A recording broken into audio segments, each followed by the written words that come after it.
नाज़रीन, Israel Iran जंग ख़त्म होने के बाद ईरान की जानिब से कई बड़े फैसले सामने आ रहे हैं। पिछली 3 दहाइयों से अगर आप तारीख़ पर नज़र डालें तो ईरान और रूस के दरमियान बहुत पुराना ताल्लुक़ था, एक दूसरे के गहरे अलाई थे। लेकिन और फिर ईरान में ज़्यादातर जो असला है वो रूसी है। लेकिन इस जंग के बाद ईरान ने रूसी असला ना लेने का फ़ैसला किया है और आइंदा चीन से ताल्लुकात डेवलप किए जा रहे हैं और चीन का असला लेने का फ़ैसला किया गया है। ये बड़ी ब्रेकिंग है। और नाज़रीन, इसके अलावा ईरान में आजकल ये भी अहकाम दिए जा चुके हैं यानी खामनेई की तरफ से कि चाबहार की बंदरगाह जो इसराइली एजेंटों का वहाँ पे यानी कि कुछ रा एजेंसी भी मुतहरिक थी जो भारत की एजेंसी है, लेकिन उसमें मोसाद के लोग थे, जिसकी वजह से अब इस ईरान ने बाकायदा फ़ैसला किया है कि ये जो हेड क्वार्टर है, ये जो बंदरगाह है, ये भारत से वापस ली जाए। और इस हवाले से भारत को बाकायदा तौर पर आगाह कर दिया गया है। नाज़रीन, इसकी जो बुनियादी वजह है वो क्योंकि ईरान और भारत के दरमियान पिछले 2 दहाइयों से गहरे ताल्लुकात थे। इवन के ईरान के इतना पाकिस्तान से ताल्लुकात इतने गहरे नहीं थे जितना भारत से थे। ईरान को मायूसी हुई है क्योंकि भारत इजराइल के साथ था, ईरान के साथ नहीं था, बल्कि चाबहार और इर्द गिर्द यानी ईरानी बलूचिस्तान में जितने भी ईरान की जानिब से उन्हें प्लेसेस दिए गए थे वो सारे मोसाद के एजेंट वहाँ पे ईरान के मुखालिफ सरगर्मियों में थे। न सिर्फ ईरान मुखालिफ सरगर्मियों में थे बल्कि पाकिस्तान समेत इस पूरे खित्ते के ख़िलाफ़ सरगर्मियाँ वहीं से जन्म ले रही थीं, जिसके बाकायदा सबूत ईरानी हुकूमत ने पाकिस्तान को भी दिए हैं और फिर बलूचिस्तान के कई शहरों में हमारी हुकूमत ने भी उन रिपोर्ट्स की बुनियाद पर ऑपरेशन किए हैं। और नाज़रीन, तीसरी चीज़ जो ईरान अब इज़राइल जंग के बाद कर रहा है, अगर काश ये पहले कर लेता तो शायद ईरान इज़राइल का बहुत भारी नुकसान उसे यानी इज़राइल का कर सकता। जी हाँ, क्योंकि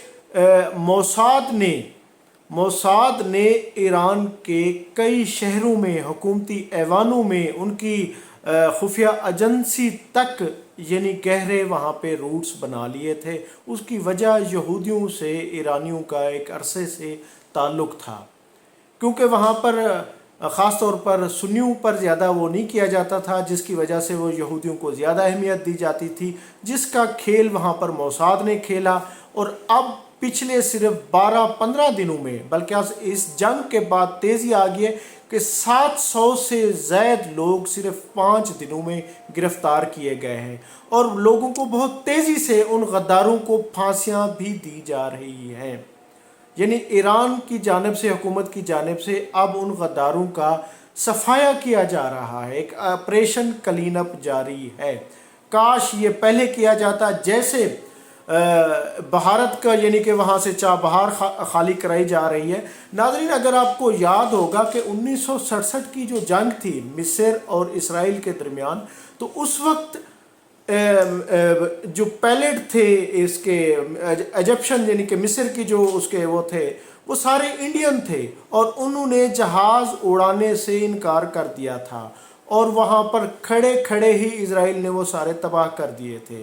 तो वो पैलेट सारे भारतीय थे और भारत इस खित्ते में इज़राइल के साथ है, ना कि मिस्र के साथ है, ना कि ईरान के साथ है।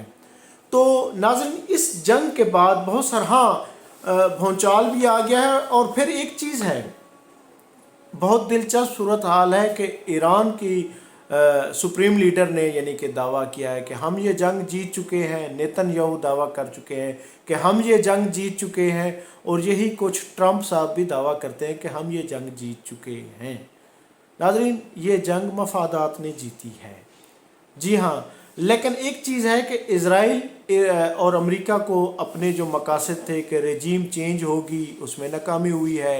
न्यूक्लियर प्लांट को तबाह किया जाएगा, उसके हवाले से भी अभी तक कोई यानी कि मुसद्दक़ा खेज़ कोई ऐसी इत्तला मौजूद नहीं है कि ये है कि वो तबाह हुए हैं, क्योंकि ख़ुद अमरीकी media CNN, New York new York times सारे दावा कर रहे हैं कि ईरान के पास अब भी 400 से ज़ायद यानी कि वो अपना यूरेनियम अफजू मौजूद है, जिससे कोई 10 से 15 एटम बम बन सकते हैं। और तीसरी चीज़ जो सामने आई है इस जंग के बाद, ख़ास तौर पे जो ट्रंप अब बड़ी मीठी मीठी बातें कर रहा है कि ईरान को जो उसके जो मुंजमद फ़ंड है $5 अरब वो भी वो कर दिए जाएंगे, यानी कि उन पर भी वो बैन ख़त्म कर दिया जाएगा। और फिर $30 अरब के बिज़नेस की भी बात हो रही है, यानी ईरान को टैकल करने की बातें हो रही हैं। ये ऊँट किस करवट बैठता है ये तो खैर आने वाला वक्त ही बताएगा, लेकिन ईरान की आंखें खुल गई हैं और अब वो बहुत कुछ ऐसा करने जा रहा है जो उसने पहले नहीं किया। नाज़रीन, मैं हूं अब्दुल रऊफ़ रूफ़ी, आप देख रहे थे तारीख़नामा।